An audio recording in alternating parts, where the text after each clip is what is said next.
ಭಾರತಕ್ಕೆ ಪ್ರಪ್ರಥಮ ಕ್ರಿಕೆಟ್ ವಿಶ್ವಕಪ್ ತಂದುಕೊಟ್ಟ ತಂಡದ ಆಟಗಾರ ಕೀರ್ತಿ ಆಜಾದ್ ಮಾತಾಡಿದ್ದಾರೆ. 1983ರಲ್ಲಿ ಕಪಿಲ್ ದೇವ್ ನಾಯಕತ್ವದಲ್ಲಿ ಭಾರತ ಮೊದಲ ಬಾರಿಗೆ ವಿಶ್ವಕಪ್ ಗೆದ್ದಾಗ ಆ ತಂಡದಲ್ಲಿ ಹಿಂದೂ, ಮುಸ್ಲಿಂ, ಸಿಖ್, ಕ್ರೈಸ್ತರು ಎಲ್ಲರೂ ಇದ್ರು. ಆವತ್ತು ಆ ಟ್ರೋಫಿ ಭಾರತಕ್ಕೆ ಬಂದಾಗ ಅದು ಇಡೀ ದೇಶದ ಜನರ ಹೆಮ್ಮೆ ಆಗಿತ್ತು.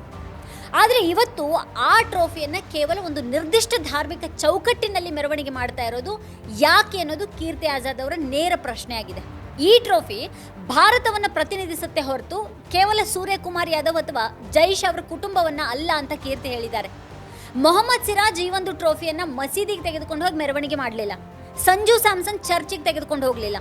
ಸಂಜು ಸ್ಯಾಮ್ಸನ್ ಈ ಒಂದು ಟೂರ್ನಮೆಂಟ್ ಗೆಲ್ಲುವಲ್ಲಿ ಪ್ರಮುಖ ಪಾತ್ರವನ್ನು ವಹಿಸಿದವರು. ಹಾಗಿರುವಾಗ ಟ್ರೋಫಿಯನ್ನು ಕೇವಲ ಒಂದು ಧರ್ಮದ ವಿಜಯದ ಸಂಕೇತವಾಗಿ ಬಿಂಬಿಸ್ತಾ ಇರೋದು ಇದು ಎಷ್ಟರ ಮಟ್ಟಿಗೆ ಸರಿ ಅಂತ ಕೀರ್ತಿ ಆಜಾದ್ ಕೇಳ್ತಾ ಇದ್ದಾರೆ. ಭಾರತ ತಂಡ T20 ವಿಶ್ವಕಪ್ ಗೆದ್ದ ಮೇಲೆ ನಡೀತಾ ಇರುವಂತಹ ಈ ಬೆಳವಣಿಗೆಗಳನ್ನು ಗಮನಿಸಿ ಕೀರ್ತಿ ಆಜಾದ್ ಈ ರೀತಿ ಹೇಳಿದ್ದಾರೆ. ಕ್ರಿಕೆಟ್ ಅನ್ನೋದು ನಮ್ಮ ದೇಶದಲ್ಲಿ ಒಂದು ಧರ್ಮದ ಹಾಗೆ ಅಂತ ಹೇಳ್ತಾರೆ ಅವರು. ಅಂದರೆ ಕ್ರಿಕೆಟೇ ಒಂದು ಧರ್ಮ ಅನ್ನೋಷ್ಟರ ಮಟ್ಟಿಗೆ ಅದು ಈ ದೇಶದ ಜನರ ಜೀವನದೊಂದಿಗೆ ಬೆರೆತು ಹೋಗಿದೆ. ಆದರೆ ಆ ಧರ್ಮಕ್ಕೆ ಈವರೆಗೆ ಬೇರೆ ಯಾವುದೇ ಧರ್ಮದ ಹಂಗು ಅಥವಾ ಹಣೆಪಟ್ಟಿ ಅನ್ನೋದು ಇರಲಿಲ್ಲ. ಆದರೆ ಈಗ ಟೀಮ್ ಇಂಡಿಯಾದ ವಿಶ್ವಕಪ್ ಟ್ರೋಫಿಯ ಸುತ್ತ ನಡೀತಾ ಇರುವಂಥ ರಾಜಕೀಯ ಮತ್ತು ಧಾರ್ಮಿಕ ಪ್ರದರ್ಶನ ಎಲ್ಲರಲ್ಲೂ ಕಳವಳ ಮೂಡಿಸ್ತಾ ಇದೆ. ಮಾಜಿ ಕ್ರಿಕೆಟಿಗ ಕೀರ್ತಿ ಆಜಾದ್ ಅವರು ಎತ್ತಿರುವಂತಹ ಈ ಪ್ರಶ್ನೆಗಳು ಇವತ್ತು ಪ್ರತಿಯೊಬ್ಬ ಭಾರತೀಯನು ಯೋಚನೆ ಮಾಡಬೇಕಾದಂಥವು.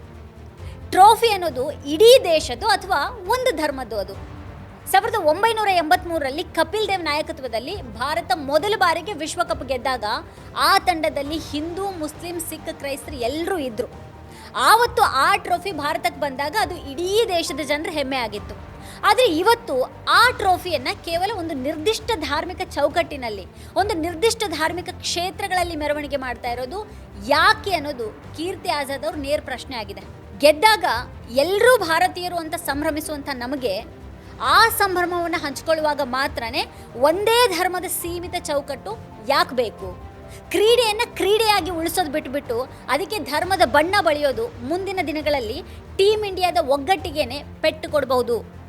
ವಿಶ್ವಕಪ್ ಟ್ರೋಫಿ ಅನ್ನೋದು 140 ಕೋಟಿ ಭಾರತೀಯರ ಸ್ವತ್ತು. ಅದು ಕೇವಲ ಒಂದು ಧರ್ಮದಲ್ಲ ಅಥವಾ ಒಂದು ವರ್ಗದ ವಿಕ್ಟ್ರಿ ಲ್ಯಾಪ್ ಆಗಬಾರ್ದು. ಇದೇ ಟೂರ್ನಿಯಲ್ಲಿ ಒಂದು ಪಂದ್ಯ ಗೆದ್ದಾಗ ಸಂಜು ಸ್ಯಾಮ್ಸನ್ ಹೇಗದನ್ನು ಸಂಭ್ರಮಿಸಿದ್ರು, ಹೇಗೆ ಹಿಂದೂ, ಮುಸ್ಲಿಂ, ಕ್ರೈಸ್ತರ ರೀತಿಯಲ್ಲಿ ದೇವರಿಗೆ ಅವರು ಕೃತಜ್ಞತೆಯನ್ನು ಸಲ್ಲಿಸಿ ಸೌಹಾರ್ದ ಸಂದೇಶವನ್ನು ರವಾನಿಸಿದರು. ಆಟಗಾರರಲ್ಲಿರುವಂಥ ಈ ಒಂದು ಐಕ್ಯತೆ ಭಾವನೆ ಆಟವನ್ನು ನಿಯಂತ್ರಿಸೋರಲ್ಲಿ ಇಲ್ಲವಾಗಿದ್ದು ಹೇಗೆ? ಕಳೆದ ಒಂದು ದಶಕದಲ್ಲಿ ದೇಶದಲ್ಲಿ ಅಂತರ ಸೃಷ್ಟಿ ಮಾಡುವ ಜನರ ನಡುವೆ ಐಕ್ಯದ ಬದಲು ಒಡಕನ್ನು ಹೆಚ್ಚು ಮಾಡುವಂಥ ಹಲವಾರು ಇಂಥದೇ ಪ್ರಯತ್ನಗಳು ನಡೆದಿವೆ, ಈಗಲೂ ಕೂಡ ನಡೀತಾನೆ ಇವೆ. ಬಹುತೇಕ ಎಲ್ಲ ಕ್ಷೇತ್ರಗಳಲ್ಲೂ ಈ ಧಾರ್ಮಿಕ ಆಧಾರದ ತಾರತಮ್ಯ ಎದ್ದು ಕಾಣ್ತಾನೆ ಇದೆ.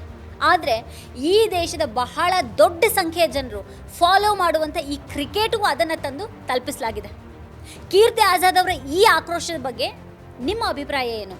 ಕ್ರೀಡೆಯಲ್ಲಿ ಧರ್ಮದ ಹಸ್ತಕ್ಷೇಪ ಸರಿನಾ? ಅದು ಬೇಕಾ? ಈ ಬಗ್ಗೆ ನೀವೇನು ಹೇಳ್ತೀರಿ ಅಂತ ಕೆಳಗಡೆ ಕಮೆಂಟ್ ಮಾಡಿ. ನೀವೇನು ವಾರ್ತಾಭಾರತಿ ಚಾನಲನ್ನು ಸಬ್ಸ್ಕ್ರೈಬ್ ಮಾಡಿಲ್ಲ ಅನ್ನೋದಾದರೆ ಈಗಲೇ ವಿಡಿಯೋದ ಕೆಳಗೆ ಕಾಣ್ತಾ ಇರುವಂಥ ಸಬ್ಸ್ಕ್ರೈಬ್ ಬಟನ್ ಹಾಗೆ ಪಕ್ಕದಲ್ಲೇ ಇರುವಂಥ ಬೆಲ್ಲೈಕನ್ನ ಪ್ರೆಸ್ ಮಾಡಿಬಿಡಿ. ಮತ್ತು ನಮ್ಮ ಎಲ್ಲ ವಿಡಿಯೋಗಳನ್ನು ಮಿಸ್ ಮಾಡದೇ ಕೊನೆವರೆಗೂ ನೋಡಿ. ಅದರ ಕುರಿತಾಗಿ ನಿಮ್ಮ ಅಭಿಪ್ರಾಯಗಳೇನಿದೆ ವಿಡಿಯೋ ಕೆಳಗಡೆ ಕಮೆಂಟ್ ಮಾಡಿ. ಮತ್ತು ನಿಮ್ಗೆ ಇಷ್ಟವಾದಂಥ ವಿಡಿಯೋಗಳ ಲಿಂಕನ್ನು ನಿಮ್ಮೆಲ್ಲ ಬಂಧು ಮಿತ್ರರಿಗೆ ವಾಟ್ಸ್ಆ್ಯಪ್ ಮಾಡಿ. Thank you.